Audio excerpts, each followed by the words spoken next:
Hello, I'm Will Hoffman. My name is Cameron Roberts. My name is Bandar Almohammadi.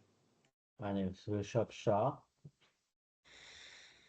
All right, today I'll be introducing our proposal to improve security and safety procedures at Two Fellas Grill.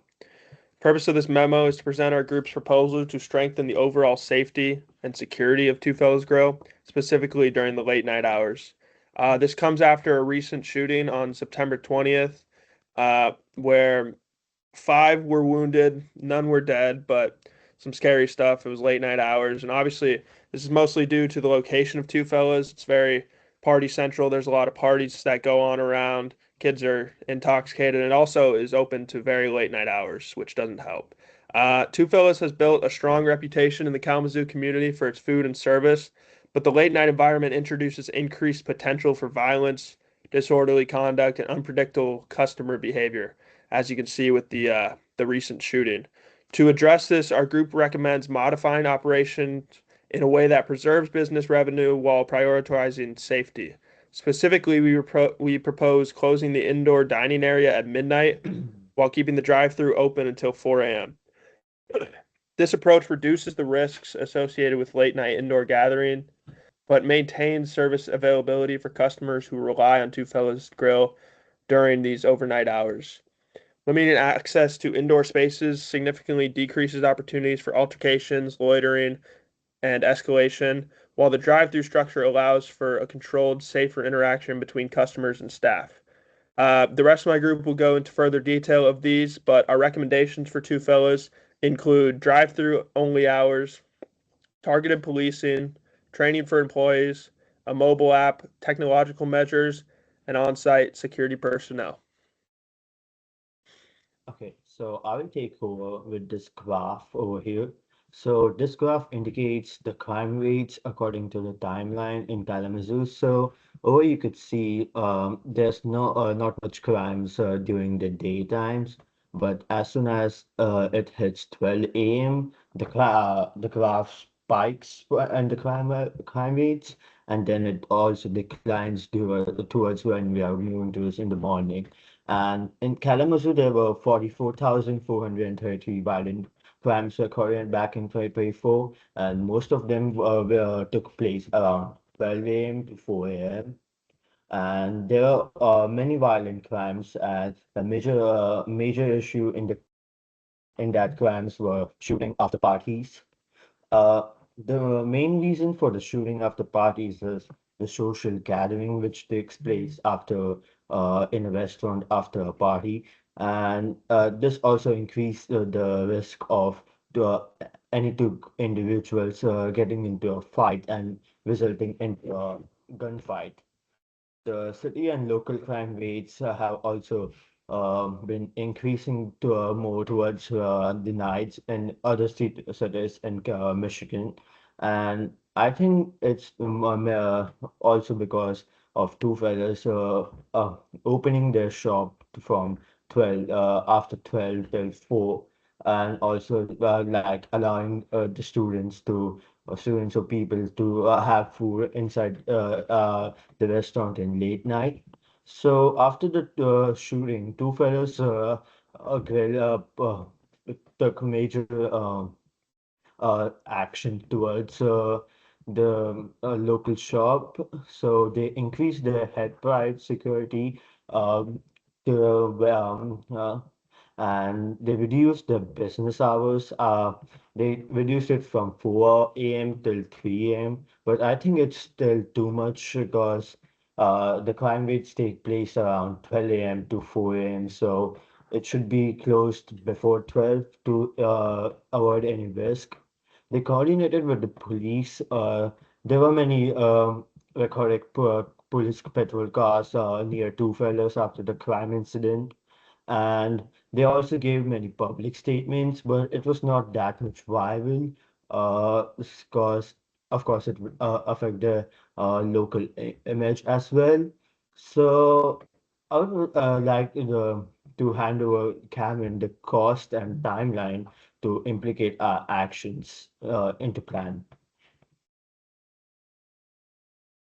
Okay, so the estimated cost to implement some of our recommendations for two fellas kind of varies a little bit between the different recommendations.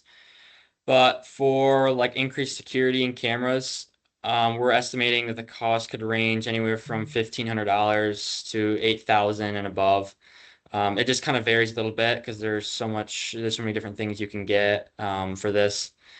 But for like ongoing costs like monthly monitoring, it could be from like $40 to 120, and like cybersecurity could be like $50 and above per device per year, which could add to the total.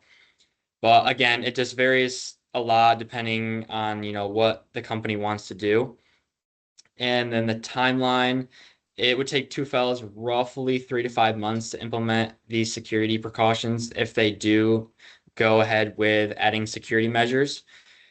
And then Two Fellows Grill can expect to see results almost instantaneously after introducing some of our recommended safety procedures. And then I'll go ahead and talk about the three main recommendations that we came up with as a team. These first three are the biggest ones that we believe would help solve the issue the best. So our first one is the drive-through only hours. This is where the actual in-store restaurant would close at midnight because currently they are closing at 3 a.m. They were closed at 4, but after the shooting, they reduced it to 3. But they're still keeping the in-store open. So we think if they close the store and just keep the drive-through open till 4 a.m., they can still keep that 4 a.m. time, but just close the restaurant at like midnight. This could help prevent those crowds from forming inside the restaurant because the actual crowd that where the fight and the shooting happened right around 3 a.m. in the store. So that's the biggest thing we think would help.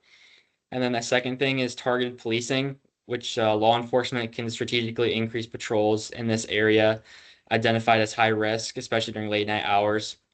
Now, Two Fellows already has implemented this a little bit. They've already worked with authorities and had a little bit of, more patrolling around the area, but not much. So we think that if they increase this even more, have patrols come around there more frequently, this would also help reduce, gatherings, fights, whatever at Two Fellas.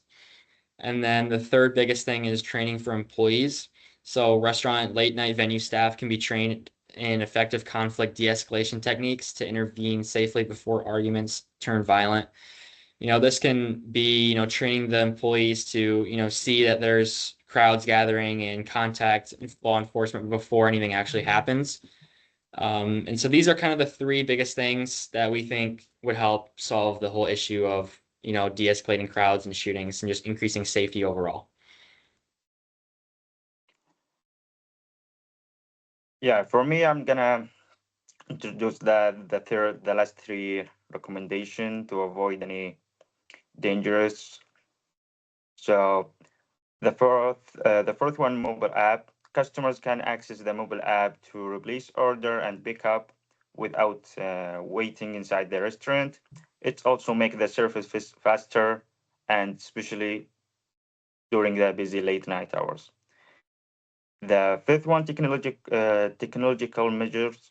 Businesses can and the city can utilize better lighting, security cameras, license plate reader in high traffic areas, and plate reader assist police in identifying vehicles involved in incident. The last one, which is the on-site security personnel. Businesses can hire trading security personnel during the late night hours from 12 until 4 a.m. to monitor the area, manage crowds, and respond quickly to any signs of conflict. This is especially helpful for late night restaurant and businesses that experience heavy traffic. And yeah, this is our memo. Thank you for your time and have a nice day.